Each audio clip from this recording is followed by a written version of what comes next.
আসসালামু আলাইকুম। এটিএন বাংলা সংবাদে সবাইকে স্বাগত জানাচ্ছি আমি সুমনা ঘোষ। শুরুতেই থাকছে বিআরবি কেবল সংবাদ শিরোনাম। জাতীয় নির্বাচন যত পেছাবে ততই দেশের আইন শৃঙ্খলা পরিস্থিতির অবনতি এবং অর্থনীতি ক্ষতিগ্রস্ত হবে আশঙ্কা মির্জা ফখরুলের। ফেব্রুয়ারিতেই ভোটের আশাবাদ।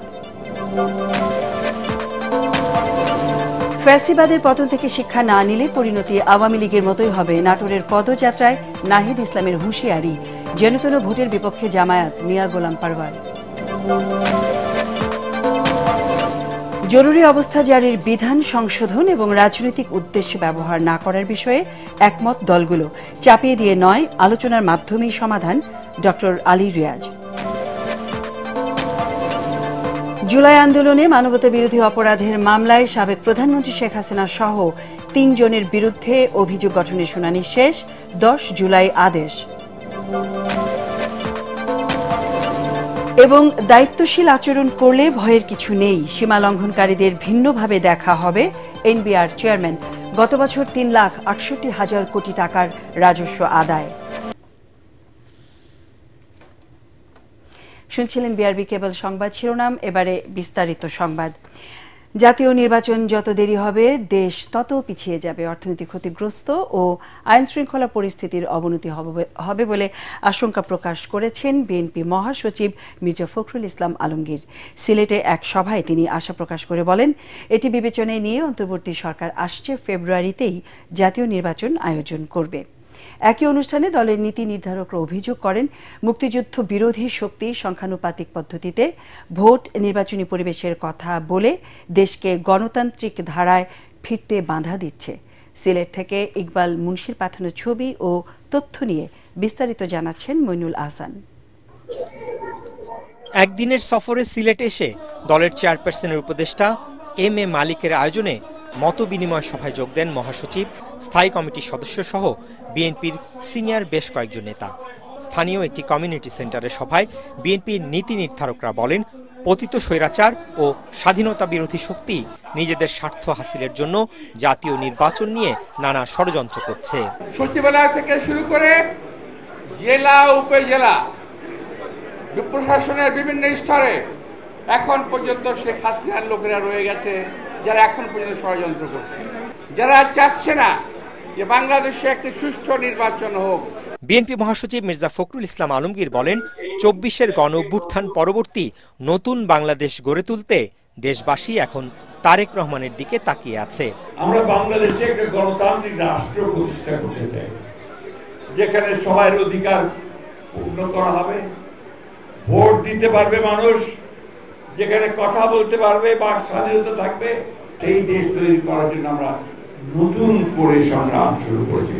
আর আমাদের এই সংগ্রাম, আমাদের যুদ্ধ, তার নেতা হচ্ছেন আমাদের এখন তরুণ নেতা তারেক রহমান সাহেব। এ সময় জাতীয় নির্বাচন বিলম্বিত হলে দেশ নানা সংকটে পড়বে বলে আশঙ্কা প্রকাশ করেন বিএনপি মহাসচিব।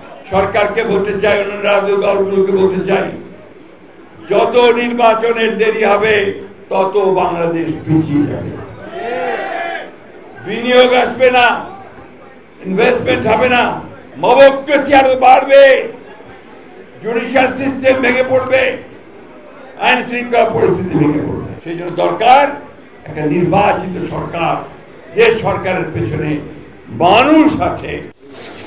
এর আগে একদিনের সফরে পুণ্যভূমি সিলেটে এসে প্রথমেই দুই সাধক হযরত শাহজালাল রহমতুল্লাহ আলাইহি ও হযরত শাহপরান রহমতুল্লাহ আলাইহির মাজার জিয়ারত করেন বিএনপি মহাসচিব। ফেব্রুয়ারিতে নির্বাচনের একটা মোটামুটি আলোচনা হয়েছে।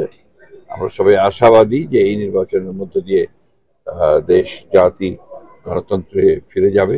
এ সময় জিয়া পরিবারের জন্য দেশবাসীর কাছে দোয়া চান তিনি। মইনুল আহসান, এটিএন বাংলা। ফ্যাসিবাদের পতন থেকে শিক্ষা না নিলে পরিণতি আওয়ামী লীগের মতোই হবে বলে হুঁশিয়ারি দিয়েছেন জাতীয় নাগরিক পার্টি এনসিপির আহ্বায়ক নাহিদ ইসলাম। দেশ গড়তে জুলাই পদযাত্রার ৭ম দিনে নাটোরে অনুষ্ঠিত পথসভায় তিনি একথা বলেন। এ সময় বর্তমান রাষ্ট্র কাঠামো জনগণের অধিকার নিশ্চিত করতে ব্যর্থ উল্লেখ করে নতুন সংবিধান, নতুন আইন এবং মৌলিক সংস্কারের মাধ্যমে গণতান্ত্রিক রাষ্ট্র গড়ে তোলার আহ্বান জানান এনসিপির নেতারা। নাটোর প্রতিনিধি জুলফিকার হায়দার জোসেফের তথ্য ও ছবিতে রিপোর্ট করেছেন মাজহারুল হক মুহাজির। টাকার বিরুদ্ধে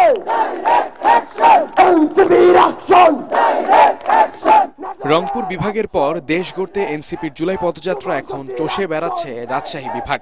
এই পদযাত্রার সপ্তম দিনে দলটির গন্তব্য এখন নাটোরে। জেলার স্টেশন বাজার থেকে নিচা বাজার হয়ে তাদের পদযাত্রা শেষ হয় শহরের স্বাধীনতা চত্বর মাদ্রাসা মোড়ে। সেখানে আয়োজিত পথসভায় এনসিপির নেতারা বিচার সংস্কার এবং নতুন সংবিধানের প্রয়োজনীয়তা তুলে ধরেন। আমরা কখনোই মাঠ ছেড়ে চলে যাই নাই, আমরা কখনো আওয়ামী লীগ ছাত্রলীগের সাথে কখনো আপোষ করি নাই। জুলাইয়ের যে আকাঙ্ক্ষা সেটা এখনো বাস্তবায়ন হয়নি, তাই আমরা যেন জুলাইয়ের আকাঙ্ক্ষা বাস্তবায়ন হওয়ার পূর্ব পর্যন্ত এই রাজপথ ছেড়ে না দেই। নাটোরে জুলাই পদযাত্রার ব্যানার ছিঁড়ে ফেলার অভিযোগে এনসিপির আহ্বায়ক নাহিদ ইসলামের সোজা সাপটা জবাব। কর্মসূচিতে বাধা দিলে পরিণতি হবে আওয়ামী লীগের মতো। আমরা আজকেও শুনতে পেয়েছি আমাদের নাটোরের এই কর্মসূচিতে ন্যাক্কারজনকভাবে বাধা দেওয়ার চেষ্টা করা হয়েছে, আমাদের ব্যানার ছিঁড়ে ফেলা হয়েছে। হুঁশিয়ারি দিতে চাই, মাত্র 1 বছর আগের ঘটনা। এই ব্যানার ছিঁড়ে কর্মসূচিতে বাধা দিয়ে যারা ক্ষমতায় দীর্ঘায়িত হতে চেয়েছিল তারা আজকে বাংলাদেশে তাদের ঠাঁই হয় না। যদি এখনো শিক্ষা না নেই তবে তাদের পরিণতিও সেই দিকেই যাবে। এ সময় অবিলম্বে জুলাই ঘোষণাপত্র ও জুলাই সনদ বাস্তবায়নের দাবি জানান নাহিদ। বলেন, এ নিয়ে কোনো টাল বাহানা সহ্য করা হবে না। যে সকল মানুষ শহীদ হয়েছিল তাদের সেই শহীদি মর্যাদা রাষ্ট্রকে দিতে হবে, সংবিধানের স্বীকৃতি থাকতে হবে। এর জন্য আমাদের প্রয়োজন জুলাই ঘোষণাপত্র এবং জুলাই সনদ। আমরা কোনো ধরনের টালবাহানা, কোনো ধরনের ষড়যন্ত্র মেনে নেব না। আগামী 3 আগস্ট কেন্দ্রীয় শহীদ মিনারে নতুন বাংলাদেশের রূপরেখা দেওয়া হবে বলেও জানান দলের আহ্বায়ক নাহিদ ইসলাম। ইনশাআল্লাহ দেশ গঠনের এই যাত্রাতে আমরা আপোষ করব না। মাসহারুল হক মুহাজির, এটিএন বাংলা। মৃত্যু ভয়কে উপেক্ষা করে আন্দোলনে নেমেছিল যে সকল ছাত্র, তাদের একজন চট্টগ্রামের শহীদ ওমর নুরুল আফসার। স্বপ্ন দেখেছিল বৈষম্যহীন এক সমাজের, কিন্তু 5 আগস্ট উত্তরায় আনন্দ মিছিল করার সময় একটি বুলেট তার সকল স্বপ্ন চুরমার করে দেয়। ন্যায্য দাবি আদায়ে এমন মৃত্যু কোনোভাবেই মানতে পারছে না তার পরিবার। চট্টগ্রাম থেকে আরও জানাচ্ছেন সৈয়দ তামিম মাহমুদ। হতে যেমন আমার ছেলে দিয়ে একটু খাবার পছন্দ করত, যেমন কুরবানির।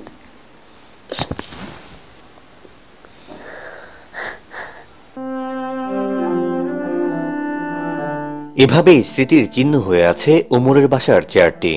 পরিবারের আড্ডায় যে ওমরের উপস্থিতি সবাইকে আনন্দিত করত, এখন সেখানে শুধুই নীরবতা। অ্যারোনটিক্যাল ইঞ্জিনিয়ার হওয়ার স্বপ্ন ছিল ওমরের, তাই তো চট্টগ্রাম ছেড়ে ভর্তি হয়েছিলেন ঢাকার বাংলাদেশ এয়ারলাইন্স ট্রেনিং সেন্টারে। 13 মডিউলের 12টি সম্পন্ন করেছিলেন কৃতিত্বের সাথে। শেষ মডিউলটি শেষ হওয়ার আগেই একাধিক চাকরির প্রস্তাব পান ওমর। ঠিক এমন সময় অধিকার আদায়ের আন্দোলনে নামে দেশের ছাত্র সমাজ। তাতে অন্য সহযোদ্ধাদের সাথে যোগ দেয় তরুণ ওমর। তো অধিকারের জন্য আমরা সরকার কাছে চাইতেই পারি। এখন এই চাওয়াটা যে সিনিয়ররা চাবে আমরা চাইবো না, আমাদের জন্য ওরা জীবন দিচ্ছে, আমরা তো আমাদের বিবেকের কাছে হেরে যাচ্ছি। এরই মধ্যে আন্দোলনের মাঝপথেই আহত হন ওমর, কিন্তু দমে যায়নি এই তরুণ। সুস্থ হয়েই আবার যোগ দেন আন্দোলনে। তবে আন্দোলনের সুফল দেখে যেতে পারেনি এই যুবক। 5ই আগস্ট উত্তরায় আনন্দ মিছিল করার সময় হঠাৎই ঘাতকের নির্মম বুলেট কেড়ে নেয় ওমরের জীবন। বছর হতে চললেও ভাইকে হারিয়ে এখনো কান্না থামছে না তার পরিবারের। একমাত্র বোন ভুলতে পারছে না ভাই হারানোর বেদনা। গুলি খাইছে, তাড়াতাড়ি এনিহাও কোনো একটা ব্যবস্থা করা লাগবে। ও ফোনের পর ফোন দিচ্ছে, ওরা তো ওকে নিয়ে যাচ্ছে। আর ওর তো অনেক হাইট ওয়েট সবকিছু মিলে আসলে নিতে অনেক কষ্ট। আর তখন তো এমন পরিস্থিতি ছিল না আসলে কেউ কাউকে দেখবে। ওমর হত্যার বিচার চান তার পরিবার। আমি আমার ছেলের জন্য ন্যায্য বিচার চাই। আমার ছেলে তো নিরাপরাধ, ও অধিকার চাইতে গিয়ে ওকে মেরে ফেলবে, এটা তো আমরা মেনে নেব না।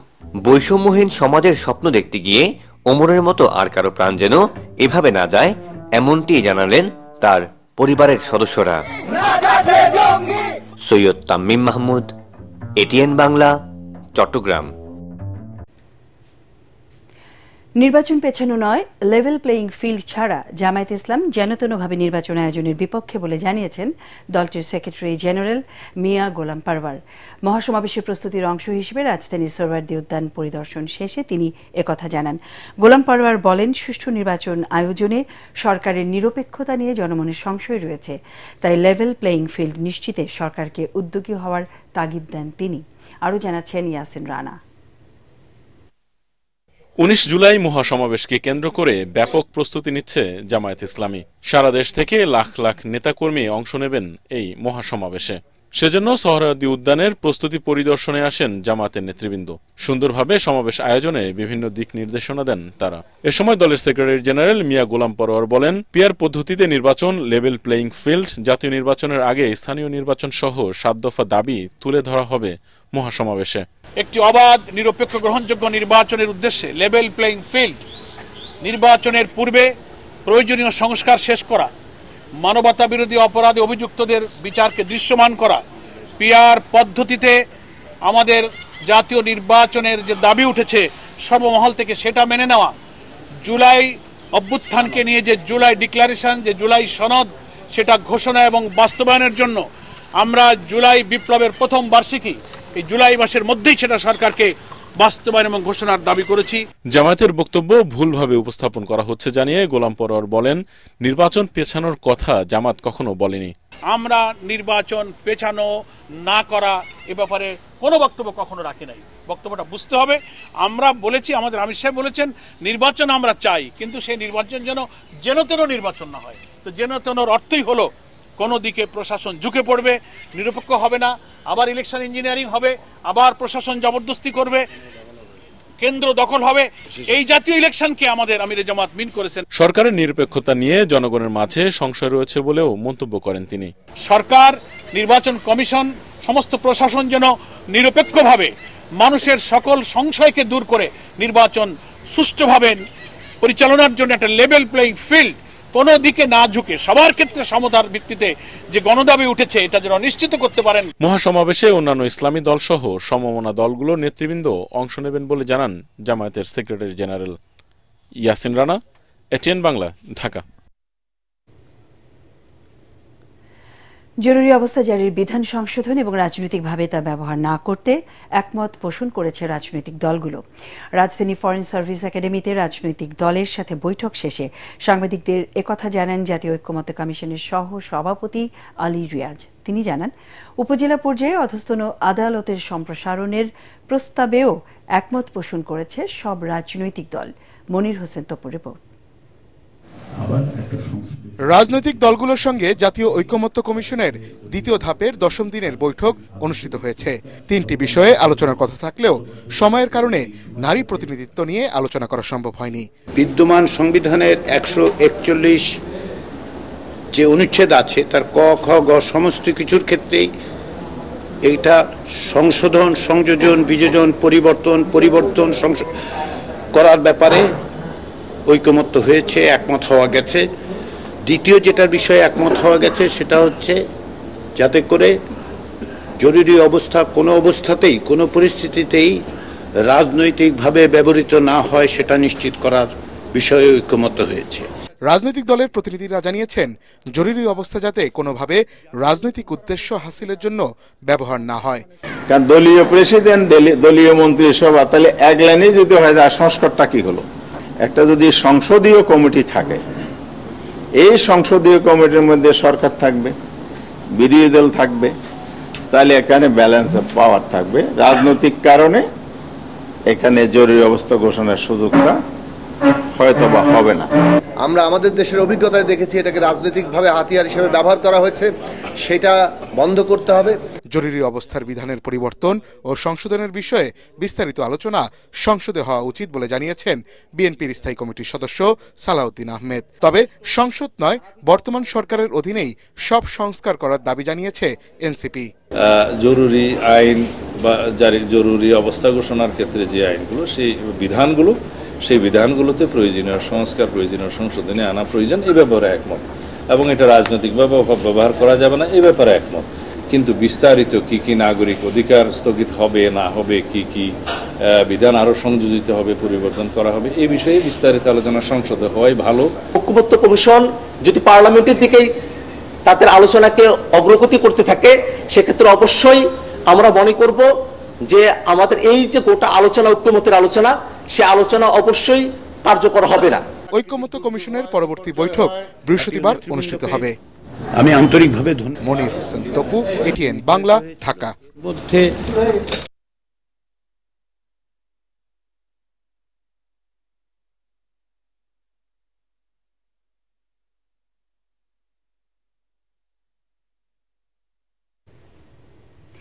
জুলাই আগস্টে যা হয়েছে তা ছিল রাজনৈতিক বিরোধ, কোনো যুদ্ধ নয়, এমন যুক্তি তুলে ধরে আন্তর্জাতিক অপরাধ ট্রাইব্যুনাল আইনে শেখ হাসিনাকে সাজা দেওয়ার সুযোগ নেই বলে দাবি করেছেন তার পক্ষে রাষ্ট্র নিযুক্ত আইনজীবী আমির হোসেন। তবে রাষ্ট্রপক্ষের দাবি, ট্রাইব্যুনাল আইনের অপব্যাখ্যা দিয়েছে আসামি পক্ষ।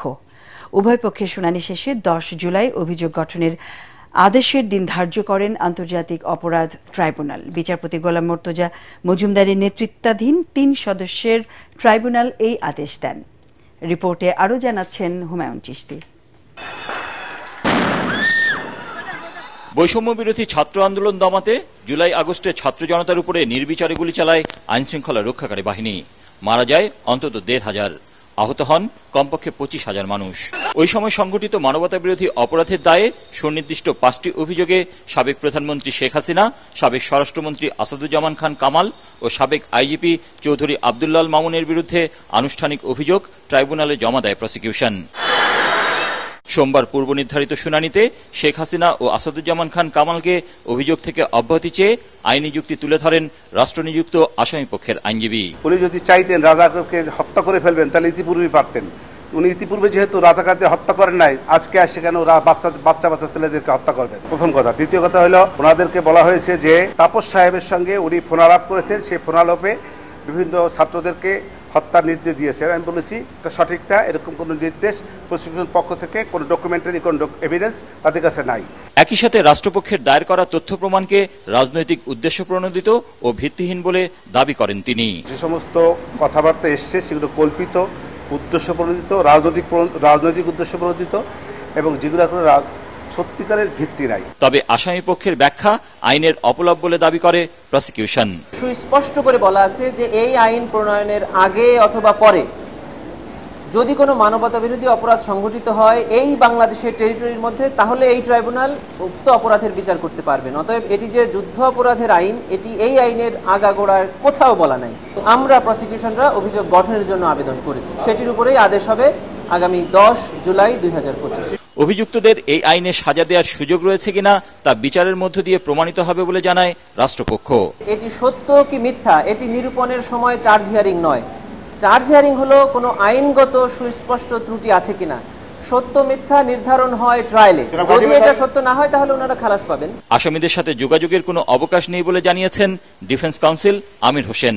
আর অভিযোগ গঠনের সময় শুনানি করবেন না বলে আগেই জানিয়েছিলেন সাবেক আইজিপি চৌধুরী আব্দুল্লাল মামুনের আইনজীবী। হুমায়ুন চিশতি, এটিএন বাংলা, ঢাকা। গত অর্থ বছরে 3,68,177 কোটি টাকা রাজস্ব আদায় হয়েছে বলে জানিয়েছেন জাতীয় রাজস্ব বোর্ড এনবিআর এর chairman Abdur Rahman Khan. Dhaka customs house পরিদর্শন ও বিআর চালান ডিএম সফটওয়্যার উদ্বোধন করে তিনি জানান, 24 ঘন্টা কাস্টমস অনলাইন সেবায় যাচ্ছে চট্টগ্রাম, মোংলা, বেনাপোল বন্দর। এ সময় তিনি বলেন, সাম্প্রতিক আন্দোলনে অংশ নেওয়া কর্মকর্তারা দায়িত্বশীল আচরণ করলে ভয়ের কোনো কারণ নেই। তবে যারা সীমা লঙ্ঘন করেছে তাদের বিষয়টি ভিন্নভাবে দেখা হবে। শারফুল আলমের রিপোর্ট। 2024-25 অর্থ বছরের বাজেটের আকার ছিল 7,97,000 কোটি টাকা, যেখানে সম্পূরক বাজেটে রাজস্ব আদায়ের লক্ষ্যমাত্রা ধরা হয়েছিল 5,18,000 কোটি টাকা। সোমবার ঢাকা কাস্টমস হাউস পরিদর্শন এবং বিআর চালান ও ডিএম সফটওয়্যার উদ্বোধন করে জাতীয় রাজস্ব বোর্ডের চেয়ারম্যান জানান, অর্থবছর শেষে রাজস্ব আদায় হয়েছে 3,68,000 কোটি টাকারও বেশি। 3,68,000 কোটি টাকার বেশি যে আদায় হলো, এই রেভিনিউটা তো আমাদের রেভিনিউ অফিসাররাই আদায় করেছে। এত টার্মোলের মধ্যেও কিন্তু রেভিনিউ তারাই আদায় করেছে। ব্যক্তিগত অথবা গোষ্ঠীগত স্বার্থ কখনোই যদি রাষ্ট্র স্বার্থের সাথে কনফ্লিক্ট করে, আমরা সবসময় রাষ্ট্রের পক্ষে কাজ করব। অর্থনীতির অন্যতম মূল চালিকা শক্তি কাস্টমস উল্লেখ করে এনবিআর চেয়ারম্যান বলেন, যে কোনো পরিস্থিতিতে কাস্টমসকে সচল রাখতে হবে, কোনো অবস্থায় তা বন্ধ রাখা যাবে না।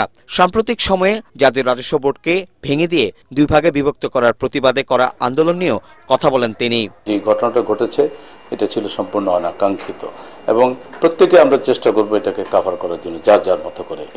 এটাই স্বাভাবিক। তারা সুষ্ঠুভাবে সম্পন্ন করে তাহলে আমি মনে করি না যে তাদের কোনো ভয়ের কোনো কারণ আছে।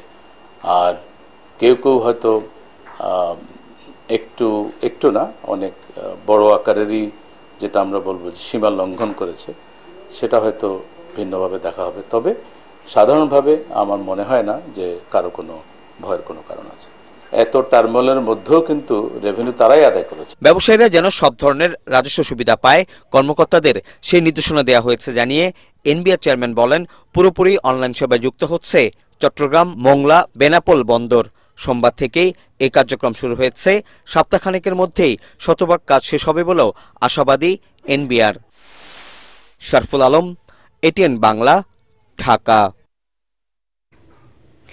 দুর্বল ব্যাংকের আমানতকারীরা কবে নাগাদ তাদের অর্থ ফেরত পাবেন তার নির্দিষ্ট কোনো সময় বলতে পারছে না বাংলাদেশ ব্যাংকের governor doctor Ahsan H Mansur. এক ব্রিফিংয়ে তিনি জানান, সবগুলো আর্থিক প্রতিষ্ঠান না টিকলেও আমানতকারীদের টাকা সুরক্ষিত থাকবে। 20টি ব্যাংকের ঝুঁকিপূর্ণ নিরীক্ষা শেষ হয়েছে জানিয়ে তিনি বলেছেন, 2026 সালের প্রথম থেকে ব্যাংক রিস্ক বেসড সুপারভিশন বা নজরদারি শুরু হবে। এবছর মূল্যস্ফীতির 8% মধ্যে আসবে কিনা এ নিয়েও সংশয় প্রকাশ করেন গভর্নর। এক মাসের ব্যাপার নয়, ইভেন এক বছরেরও ব্যাপার নয়। অনেক ক্ষেত্রে কিছু কিছু ব্যাংক আছে যেগুলো 98% হয়তো তাদের নন পারফর্মিং হয়ে গেছে। এখনো বলবো যে ডিপোজিটরের টাকা সুরক্ষিত আছে, ডিপোজিটররা যেন আস্থা না হারান। আমাদেরকে একটু সময় দেন, আমরা ধাপে ধাপে এই সমাধানগুলো করব। একই সাথে আমরা যেটা এগুলো আর্থিক প্রতিষ্ঠানগুলোকেও আছে, আমরা তাদেরকে শোকজ নোটিশ পাঠিয়েছি, বলেছি যে কেন তাদেরকে বন্ধ করে দেওয়া হবে না, কিভাবে এই আর্থিক প্রতিষ্ঠানগুলোকেও সুসংগঠিত করা যায়। সবগুলো প্রতিষ্ঠান হয়তো টিকবে না, কিন্তু আমানতকারীদের স্বার্থ কিভাবে রক্ষা করা যায়, যদিও তারা ইনশিওর্ড না, তবুও সরকার হয়তো রাজনৈতিকভাবে সেটা কিছু করবেন। বিটিসিএল এর ফাইবার নেটওয়ার্ক প্রকল্পে দুর্নীতির অভিযোগ উঠলেও তা চালিয়ে নিতে দুদকে চিঠি দেওয়ার বিষয়ে অপব্যাখ্যা করা হচ্ছে বলে মনে করছেন প্রধান উপদেষ্টার বিশেষ সহকারী ফয়েজ আহমেদ তৈয়ব। তিনি দাবি করেন, টেলিযোগাযোগ লাইসেন্সকে কেন্দ্র করে কমিউনিকেশন মাফিয়াদের রোশনালে পড়েছেন তিনি। এদিকে দুদক বলছে, ওই চিঠিকে চাপ মনে করছে না কমিশন। বিটিসিএল এর প্রকল্পের দুর্নীতির অনুসন্ধান অব্যাহত থাকবে। রিপোর্টে জানাচ্ছেন মাহবুব কবির চপল। 5G সেবা চালুর লক্ষ্যে 2022 সালে ফাইবার নেটওয়ার্ক সম্প্রসারণ প্রকল্প শুরু করে বিটিসিএল। আওয়ামী লীগের সময় নেওয়া ওই প্রকল্পে দুর্নীতির প্রাথমিক সত্যতা পায় দুদক। শত কোটি টাকা লোপাট ঠেকাতে ক্রয় প্রক্রিয়া বন্ধ রাখতে ডাক ও টেলিযোগাযোগ মন্ত্রণালয়ে চিঠি দেয় কমিশন। এর প্রেক্ষিতে ওই প্রকল্প চালু রাখার বিভিন্ন যুক্তি তুলে ধরে দুদককে সহযোগিতা করতে ডিউ লেটার বা আধা সরকারি চিঠি দেন প্রধান উপদেষ্টার ডাক, টেলিযোগাযোগ ও তথ্য প্রযুক্তি মন্ত্রণালয়ের বিশেষ সহকারী ফয়েজ আহমেদ তৈয়ব, যা সামাজিক যোগাযোগ মাধ্যমে ছড়িয়ে পড়লে সমালোচনা শুরু হয়। একে অনেকেই দুদকের কাজে হস্তক্ষেপ বলে মনে করছেন। তবে সংবাদ সম্মেলনে বিশেষ সহকারী জানান, রাষ্ট্রের মঙ্গলের জন্যই তিনি চিঠি দিয়েছিলেন, জানিয়ে ষড়যন্ত্র করছে একটি চক্র। আমরা দুর্নীতি দমন কমিশনের মাননীয় চেয়ারম্যান মহোদয়ের সাথে কথা বলেছি। আমি নিজে ওনার অফিসে গিয়েছি। আমি বলেছি যে স্যার, যেহেতু 290 কোটি টাকা চলে গেছে এবং যেহেতু এটা সর্বনিম্ন দরদাতা এবং ক্যাপাসিটি নিয়ে যেই অপতথ্যটা এসেছিল সেটা বুয়েট যেহেতু ক্লারিফাই করেছে, আমরা একটা কমিটি করে দিব, যেই কমিটি নিশ্চিত করবে যে রাইট ইকুইপমেন্ট যেটা প্রতিশ্রুতি দেওয়া হয়েছে সেটা আসবে। এটাকে অপব্যাখ্যা করে আমাকে ব্যক্তিগতভাবে আমার মিনিস্ট্রিকে এবং আমাদের সরকারকে চরিত্র হননের একটা চেষ্টা আপনারা মিডিয়াতে দেখেছেন।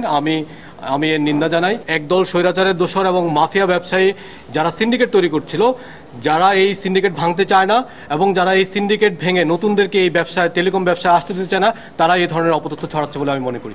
সরকারি পর্যায় থেকে এ ধরনের চিঠি দুদককে দেয়া যায় কিনা তার জবাবে কমিশনের মুখপাত্র জানান, যে কেউ দিতে পারে, তবে অনুসন্ধান বন্ধ হবে না। যে এই চিঠির প্রেক্ষিতে দুদক কোনো প্রকার চাপ অনুভব করছে না এবং এই বিষয়ে দুদকে যে অনুসন্ধান কার্যক্রম চলছিল সেটা স্বাভাবিক গতিতেই চলমান থাকবে। তিনি জানান, চলতি বছর 6 মাসে ৫,৯২৯টি অভিযোগ আসে দুদকে, যার মধ্যে ৫৩০টি আমলে নিয়ে মামলা করা হয় ২৫৫টি। এতে আসামি করা হয়েছে ৯৮৩ জনকে। চার্জশিটভুক্ত আসামি মাহবুব কবির চপল, এটিএন বাংলা, ঢাকা। চাকরিতে পুনর্বহাল সহ 3 দফা দাবিতে রাজধানী কাকরাইল মসজিদ মোড়ে অবস্থান নেয়া চাকরিচ্যুত বিডিআর সদস্যদের ওপর জল কামান ও সাউন্ড গ্রেনেড নিক্ষেপ করেছে পুলিশ। সকালে প্রধান উপদেষ্টা বাসভবন যমুনা অভিমুখে যাবার সময় এই ঘটনা ঘটে। এতে ছত্রভঙ্গ হয়ে যায় তাদের অবস্থান। এ সময় পুলিশ সহ বেশ কয়েকজন আন্দোলনকারী আহত হন। মাজহারুল হক মহজিরের আরেকটি রিপোর্ট। 3 দফা দাবিতে রাজধানীর কাকরাইল মসজিদ মোড়ে অবস্থান নেয়া চাকরিচ্যুত বিডিআর সদস্যদের ছত্রভঙ্গ করতে এভাবেই জল কামান ও সাউন্ড গ্রেনেড নিক্ষেপ করে পুলিশ। দাবি আদায়ে যমুনা অভিমুখে যাওয়ার সময় পুলিশ আন্দোলনকারীদের 10 মিনিটের আলটিমেটাম দেয়। ওভাবে থাকা যাবে না, আমরা 10 মিনিট সময় দেবো। এই 10 মিনিটের পরে কিন্তু থাকলে সেটা অবৈধ হবে না। এটা কিন্তু আমি কিন্তু এটা মানব না। এরপর ছত্রভঙ্গ করতে টিয়ার গ্যাস ও দফায় দফায় জলকামানের পানি নিক্ষেপে উত্তপ্ত হয়ে ওঠে কাকরাইল এলাকা। পুলিশের বাধায় আন্দোলনকারীরা পিছু হটে মৎস্য ভবনের দিকে সরে যায়। এর আগে টানা 15 দিন ধরে শাহবাগে জাতীয় জাদুঘরের সামনে অবস্থান নেয় এই চাকরিচ্যুত বিডিআর ও তাদের পরিবারের সদস্যরা। শাহবাগ থেকেই যমুনা অভিমুখে যাত্রা শুরু করেন তারা। পরে কাকরাইল মোড়ে অবস্থান নেয় আন্দোলনকারীরা। 22 তারিখ থেকে আজকে 7 তারিখ পর্যন্ত আমরা আন্দোলন চলমান রেখেছি, কিন্তু কোনো প্রশাসন থেকে বা সরকার পক্ষ থেকে কোনো পদক্ষেপ নেয় নাই। বিগত দিনে আমরা নির্যাতিত হয়েছি। আমি বিডিআর সন্তান, আমার বিডিআর পরিবার 18,320 জন বিডিআর নির্যাতিত পরিবার। আজকে 15 বছর আমরা অনারে অভাব অনটন নিয়ে বউ বাচ্চা নিয়ে কষ্টে আছি। চাকরিতে পূর্ণবহাল করতে হবে, কারণ চাকরিতে পূর্ণবহাল না করলে কিন্তু আমরা আগের যে সম্মানটা সেটা কিন্তু ফেরত পাচ্ছি না। আমরা অনেক কিছু চাচ্ছি না, ন্যায্য যেটা সেটা চাচ্ছি সরকারের কাছ থেকে। আমাদের সামান্য দাবিটুকু সরকার মানুক, আমাদের আর কিছু দেওয়ার নাই। এ সময় বন্ধ হয়ে যায় আশেপাশের যান চলাচল। ভোগান্তিতে পড়েন সাধারণ মানুষ। মাজহারুল হক মুহাজির, এটিএন বাংলা, ঢাকা। জাতীয় পার্টির নতুন মহাসচিব হলেন দলের প্রেসিডিয়াম সদস্য ব্যারিস্টার শামীম হায়দার পাটোয়ারি। গণমাধ্যমে পাঠানো সংবাদ বিজ্ঞপ্তিতে জানানো হয়, মুজিবুল হক চুন্নুকে মহাসচিব পদ থেকে অব্যাহতি দিয়ে শামীম হায়দার পাটোয়ারিকে নিয়োগ দিয়েছেন পার্টির চেয়ারম্যান GM কাদের। তৃণমূল পর্যায় থেকে দলকে ঢেলে সাজানোর পাশাপাশি জাতীয় সংসদে হারানো আসন উদ্ধারের আশাবাদ ব্যক্ত করেন নতুন মহাসচিব। আমরা তৃণমূলকে নিয়ে ঢেলে দল সাজাবো তৃণমূলের মতামতের ভিত্তিতে, এবং একই সাথে আমাদের হারানো আসনগুলো উদ্ধার করব। জেলা পর্যায়ে যাব, বিভাগীয় পর্যায়ে যাব। উপজেলা সিস্টেম এরশাদ করেছিলেন, সেই উপজেলা পর্যায়ে জাতীয় পার্টিকে আমরা রিভাইভ করব এবং সকলকে সাথে নিয়ে আমরা একটা সুন্দর বাংলাদেশ, নতুন জাতীয় পার্টি গড়ে সেই সুন্দর বাংলাদেশের পথটায় দৃঢ় পথে এগিয়ে চলবো। আমি সকলের কাছে সাহায্য কামনা করছি, সহযোগিতা কামনা করছি। ময়লা ফেলে রেখে দখল করা হচ্ছে রাজধানীর বনশ্রী এলাকার নড়াই নদী। প্রতিদিনই সংকুচিত হচ্ছে এর আকার। বিভিন্ন স্থানে গড়ে তোলা হয়েছে অবৈধ দোকান, অথচ কোনো পদক্ষেপ নিচ্ছে না সিটি কর্পোরেশন। এতে ক্ষুব্ধ এলাকাবাসী। মাহবুব কবির চপলের আরেকটি রিপোর্ট। ক্যামেরায় ছিলেন নিরঞ্জন দেব বর্মন। বনশ্রী প্রধান সড়কের পাশে এমন হতশ্রী অবস্থা। রাস্তাটি যেন উন্মুক্ত ডাস্টবিন। বিভিন্ন স্থান থেকে এনে ময়লা ফেলা হচ্ছে এখানে। এটি রাজধানীর প্রাচীন নড়াই নদী। একসময় যা কাউরান বাজার পর্যন্ত বিস্তৃত ছিল, এখন পরিণত হয়েছে সরু খালে। এটিও অস্তিত্ব সংকটে পড়েছে। রাতে একদল ময়লা ফেলছে, দিনে আরেক দল দখল করছে। গড়ে উঠেছে গাড়ি পার্কিংয়ের স্থান। বিভিন্ন স্থানে নদীর উপর করা হয়েছে দোকানপাট। রাজনৈতিক পরিচয়ে চলছে চাঁদাবাজি। তবে ভয়ে সে কথা স্বীকার করছেন না দোকানিরা। দোয়া করলে যখন সবাই বইছে রাস্তার পাশে সরকারি জায়গায় আমরা বইছি, এই আর কি। ভাড়া কেমন দিতে হয়? ভাড়া তেমন দিতে হয় না, হালকা পাতলা। আছে মানে লোক আছে এক হিসাবে ঠিক হয়নি, তারপরে কাজ কাম পায় না, সেই জন্য করা। বিক্রি কেমন হয়? বিক্রি আপনার 4000-45 এরকম বেচা। দখল আর দূষণে নড়াই নদী এখন এলাকাবাসীর দুর্ভোগের কারণ হয়ে দাঁড়িয়েছে। এই রাস্তা দিয়ে মনে করেন যে যাওয়া আসা করতে আমাদের খুবই কষ্ট হয়, অনেক দুর্গন্ধ। এখানে আপনার প্রচুর মশা টশা হয় আর কি। ছোটবেলা দেখতাম এখান থেকে টলা রেখে এখানে করতো, আর এখন তো এখানে আসাই যায় না, এত দুর্গন্ধ পরিমাণ। কর্তৃপক্ষ এখানে কোনো সমাধান করছে না। ইভেন বনশ্রী যে সোসাইটি আছে বা এখানকার যারা সোসাইটি আছে কারো কোনো এখানে নজর নেই এদিকে। বনশ্রী সোসাইটির নেতারা বলছেন বিষয়টি বারবার সিটি কর্পোরেশন ও আইন শৃঙ্খলা বাহিনীকে বলেও সমাধান হচ্ছে না। গার্ড আছে, আমাদের গার্ডকে আমরা প্রত্যেকটা ইয়ার 5000 টাকা জরিমানাও করি, কিন্তু দুর্ভাগ্য যে এরকম ভাবে ময়লা আসে, আমাদের লোকগুলি একটু ফাঁক পাইলে ময়লা ফেলে। আর্মি এবং পুলিশ যদি না পারে, আমাদের তো এত শক্তি নাই যে আমরা পারি। ওয়া করে না, শুধু আমরা যা যা করার জন্য সব প্রস্তাব দিছি। দখলদারদের কাছে যেন অসহায় খোদ সিটি কর্পোরেশন। আশপাশ থেকে তারা এনে রাতের বেলা ময়লা ফেলছে, কারণ ময়লার যেই প্রক্রিয়াটা এখানে তো আগে আওয়ামী লীগের এটা কন্ট্রোল করতো, এটাকে এখনো কোনো প্রসেসে আনা হয় নাই, এটা আমরা আনার চেষ্টা করছি।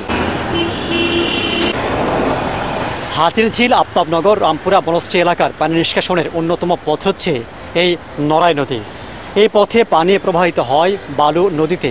এটি সংকুচিত হলে গোটা এলাকায় সংকটের মুখে পড়বে, তাই যে কোনো উপায়ে দখলমুক্ত রাখার দাবি স্থানীয়দের।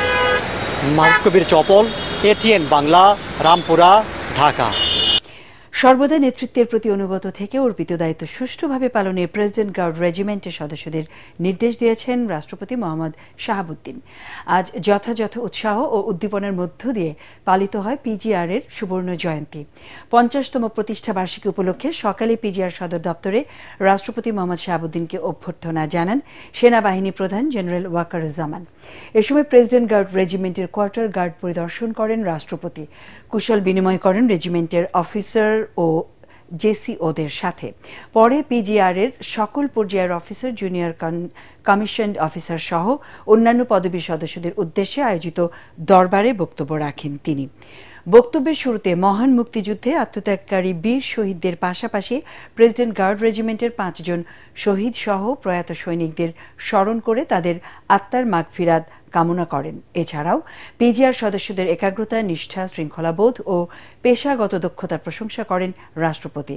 অনুষ্ঠানে নৌ ও বিমান বাহিনী প্রধান সহ সেনাবাহিনীর ঊর্ধ্বতন কর্মকর্তারা উপস্থিত ছিলেন। 1975 সালের 5 জুলাই প্রেসিডেন্ট গার্ড রেজিমেন্ট প্রতিষ্ঠিত হয়। নিষিদ্ধ রাজনৈতিক দলের বড় পদধারীরা যেন পরিচয় গোপন করে নির্বাচনে আসতে না পারে, সিএসির কাছে সেই দাবি জানিয়েছেন জাতীয় গণতান্ত্রিক আন্দোলন এনডিএম। রাজধানীর নির্বাচন ভবনে এনডিএম এর 5 সদস্যের প্রতিনিধি দল সিএসির সাথে বৈঠক করে এই দাবি জানান। পরে দলের চেয়ারম্যান ববি হাজ্জাজ বলেন, আগামী বছর ফেব্রুয়ারির প্রথমার্ধে নির্বাচন চায় তার দল। সেই হিসেবে নির্বাচনী পরিবেশ তৈরি করার দাবি দলটির। একই সাথে নির্বাচনী ব্যয় 40 লাখে উন্নীত করতে সিএসির কাছে সুপারিশ করেছেন তিনি। এরপর সিএসির সাথে সাক্ষাৎ করেন বাংলাদেশ আম জনগণ পার্টির প্রতিনিধি দল। বৈঠক শেষে দলটির আহ্বায়ক রফিকুল আমিন জানান, তার দলের প্রতীক চাওয়া হয়েছে আনারস। তিনি আশাবাদী আগামী জাতীয় সংসদ নির্বাচন হবে বাংলাদেশের ইতিহাসে সবচেয়ে অবাধ, সুষ্ঠু এবং নিরপেক্ষ। তারিখ নিশ্চয়ই নির্বাচন কমিশনে তফসিল ঘোষণা করে ডিক্লেয়ার করবেন, কিন্তু কোন সময়টায় নির্বাচন দেখতে চান অন্তর্বর্তীকালীন সরকার সেটা যদি নির্বাচন কমিশনকে আরেকটু পরিষ্কার করে জানান, পাবলিক স্টেটমেন্টেই জানান, তাহলে সেখানে অনেক জায়গায় অনেক ধোঁয়াশা পরিষ্কার হতে পারে। প্রধান নির্বাচন কমিশনার সাহেবের সাথে আলাপ করার পরে আমার ভিতরে যে আস্থা তৈরি হয়েছে, আগামী দিনের যে নির্বাচন হবে সেটা হবে 53 বছরের মধ্যে স্মরণ রাখার মতো একটি নিরপেক্ষ নির্বাচন এবং অংশগ্রহণমূলক নির্বাচন হবে। যারা জাতীয় নির্বাচন পেছানোর ষড়যন্ত্র করছে তারা দেশের শত্রু বলে মন্তব্য করেছেন ঢাকা মহানগর উত্তর বিএনপির সাবেক আহ্বায়ক সাইফুল আলম নীরব। রাজধানীর তেজগাঁওয়ের কলোনি বাজার এলাকায় রাষ্ট্র কাঠামো মেরামতে দলের 31 দফার পক্ষে জনসমর্থন আদায়ে লিফলেট বিতরণ করতে গিয়ে তিনি কথা বলেন। যারা নির্বাচন নিয়ে ষড়যন্ত্র করছে তাদের প্রতিহত করার হুঁশিয়ারি দিয়ে নীরব বলেন, শেখ হাসিনার দুঃশাসনে বিপর্যস্ত দেশকে নতুন করে গড়ে তুলতে হবে। স্থানীয় বিএনপি ও সহযোগী সংগঠনের নেতাকর্মীরা এ সময় উপস্থিত ছিলেন। তারেক রহমান বাংলাদেশের বিভিন্ন প্রান্তে ছাত্র সমাজকে ফোন করে, যুব সমাজকে ফোন করে, শ্রমিক সমাজকে ফোন করে, পেশাজীবী সংগঠনকে ফোন করে ঐক্যবদ্ধভাবে রাজপথে নেমে শেখ হাসিনার পতন নিশ্চিত করেছেন। শেখ হাসিনার পতনের সবচেয়ে দাবিদার হলো তারেক রহমান। কুড়িগ্রামের নাগেশ্বরীতে অনলাইন জুয়া, free fire, PUBG, casino mobile গেমে আসক্ত হয়ে পড়ছে কিশোররা। যে বয়সে তাদের মাঠে খেলার কথা সেখানে তারা ডুবেছে মোবাইল গেমের নেশায়। অভিযোগ রয়েছে মাইনুল ইসলাম নামের এক ব্যক্তির ক্যাসিনোর ডিলারশিপ নিয়ে। অনেক কিশোর যুবককে নিঃস্ব করে নিজে বনে গেছে কোটি কোটি টাকার মালিক। কুড়িগ্রাম প্রতিনিধি MS সাগরের তথ্য ছবি নিয়ে আশিকুর রহমানের রিপোর্ট। কুড়িগ্রামের নাগেশ্বরী উপজেলার সন্তোষপুর ইউনিয়নের ধরকারকুটি গ্রামের মইনুল ইসলাম এলাকায় মাদক ও ক্যাসিনো সাম্রাজ্য গড়ে তুলেছে। এলাকার কিশোর তরুণদের অনলাইন জুয়া খেলায় আসক্ত করে এখন কোটিপতি বনে গেছে সে। এলাকায় পরিচিত হয়ে উঠেছে ক্যাসিনো সম্রাট হিসেবে। 2024 সালের 27 জুলাই সন্তোষপুর ইউনিয়নের চেয়ারম্যান পদে উপনির্বাচনে প্রার্থী ছিল ক্যাসিনো ও মাদক সম্রাট মাইনুল ইসলাম। ছাত্র জনতার বৈষম্য বিরোধী আন্দোলনে সে নির্বাচন স্থগিত হলে যৌথ বাহিনীর অভিযানে গ্রেফতার হয় মইনুল। পরে জামিনে বেরিয়ে এসে আবারও শুরু করে অনলাইন জুয়া। মাইনুলের প্রলোভনে পড়ে এলাকার তরুণ ও যুবকরা ক্যাসিনোর নেশায় আসক্ত হয়ে পড়েছে। সারাক্ষণ মোবাইলে নানা গেমে মেতে থাকে তারা। তরুণদের রক্ষায় ক্যাসিনো ও মাদক সম্রাট মাইনুল ইসলাম ও জাহিদুল ইসলামকে গ্রেফতারের দাবি জানিয়েছেন এলাকাবাসী। স্কুল কলেজের শিক্ষার্থীরা ইংল্যান্ড খেলতে গিয়ে ধ্বংস হয়ে যাচ্ছে। উঠতি বয়সের ছেলেপেলে থেকে শুরু করে যারা কৃষক এবং সাধারণ ঘরের ছেলেপেলে তারাও ধ্বংস হইতেছে। আমরা উঠান বৈঠক সহ সচেতনতামূলক কাজ করে যাচ্ছি এবং আমরা নিয়মিত টহল সহ মোবাইল কোর্টের আওতায় নিয়ে আসার চেষ্টা করছি। দ্রুত ব্যবস্থা নেয়ার কথা জানালেন পুলিশের এই কর্মকর্তা। ওদের মামলাটা কোর্টে হয়েছে, তো কোর্ট থেকে প্রতিবেদন চাই, কোর্টে করছে, কোর্ট করে ওটা আমাদের কাছে আছে, ওটাও তদন্ত চলছে। এ ধরনের জুয়া খেলা থেকে কিশোর তরুণদের বাঁচাতে অভিভাবকদের সচেতন হবার পরামর্শ সচেতন মহলের। Bureau report, ATN Bangla. এবারে আল আরাফা ইসলামী ব্যাংক অর্থ সংবাদ।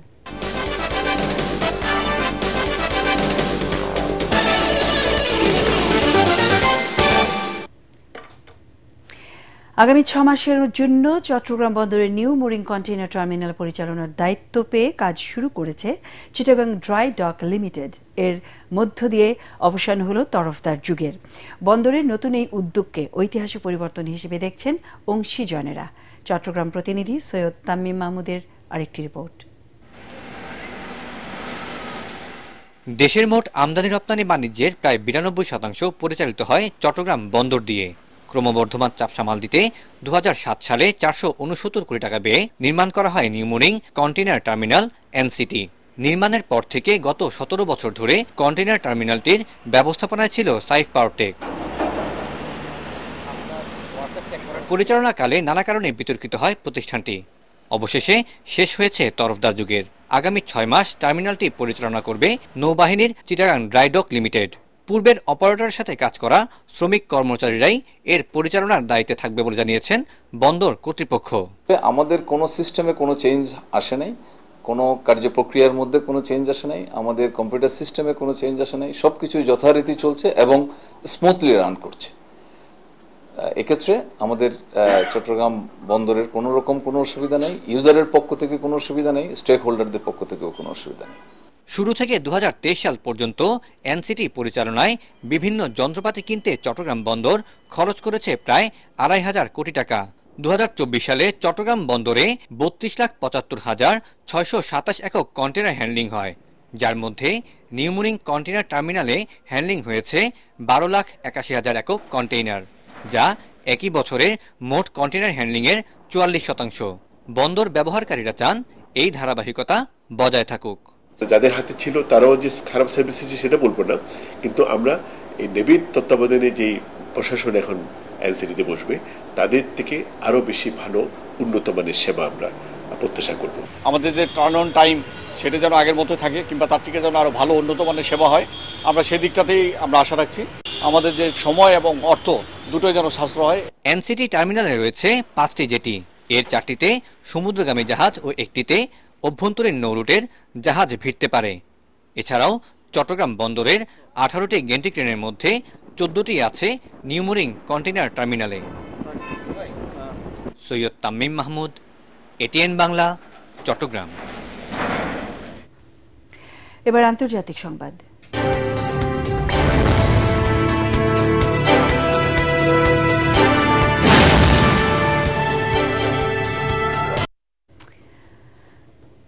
যুক্তরাষ্ট্রের টেক্সাসে টানা বৃষ্টিতে হঠাৎ সৃষ্ট বন্যায় অন্তত 78 জনের মৃত্যু হয়েছে। স্থানীয় সংবাদ মাধ্যম জানায় মাত্র 1 ঘন্টায় নদীর পানি বেড়ে যায় 26 ফুট পর্যন্ত। এর জেরে এমন ভয়াবহ প্রাণহানির ঘটনা ঘটে। বন্যায় হতাহতের সংখ্যা আরও অনেক বাড়তে পারে বলে শঙ্কা প্রকাশ করছে জরুরি বিভাগ। এরই মধ্যে ওই অঞ্চলকে মেজর ডিজাস্টার জোন হিসেবে ঘোষণা করেছেন প্রেসিডেন্ট ট্রাম্প। ক্ষয়ক্ষতি ও প্রাণহানির জন্য স্থানীয়রা আগাম সতর্কতা না পাওয়ায় অভিযোগ তুলেছেন। বিশ্লেষকরা বলছেন আবহাওয়া বিভাগ সময়মতো পূর্বাভাস দিতে ব্যর্থ হয়েছে, মূলত জনবল সংকটের কারণে। সরকারি ব্যয় কমাতে বিভিন্ন আবহাওয়া অফিসে ব্যাপক কর্মী ছাঁটাইয়ের ফলে পূর্বাভাস ব্যবস্থায় ঘাটতি তৈরি হয়েছে বলেও জানান তারা। যদিও এই বিষয়ে মার্কিন প্রেসিডেন্টের দাবি, এমন দুর্যোগ 100 বছরে একবার ঘটে, তাই একে আগে থেকে অনুমান করা সম্ভব নয়। প্রেসিডেন্ট ডোনাল্ড ট্রাম্পের সাথে বৈঠক করতে স্থানীয় সময় রোববার যুক্তরাষ্ট্রের ওয়াশিংটনের উদ্দেশ্যে রওনা দিয়েছেন ইসরায়েলের প্রধানমন্ত্রী বেনিয়ামিন নেতানিয়াহু। সফরে গাজায় ফিলিস্তিনি সশস্ত্র গোষ্ঠী হামাসের সাথে ইসরায়েলের যুদ্ধবিরতি নিয়ে ট্রাম্প ও নেতানিয়াহুর মধ্যে আলোচনা হওয়ার কথা রয়েছে। গত কয়েকদিন ধরে ট্রাম্প বলছেন তার আশা দ্রুতই গাজায় যুদ্ধবিরতি চুক্তি হবে। তবে যুক্তরাষ্ট্রে যাওয়ার আগে যুদ্ধাপরাধে অভিযুক্ত নেতানিয়াহু জানিয়েছেন হামাস ক্ষমতায় থাকবে এমন কোনো চুক্তিতে তারা রাজি হবেন না। এবারে খেলার খবর।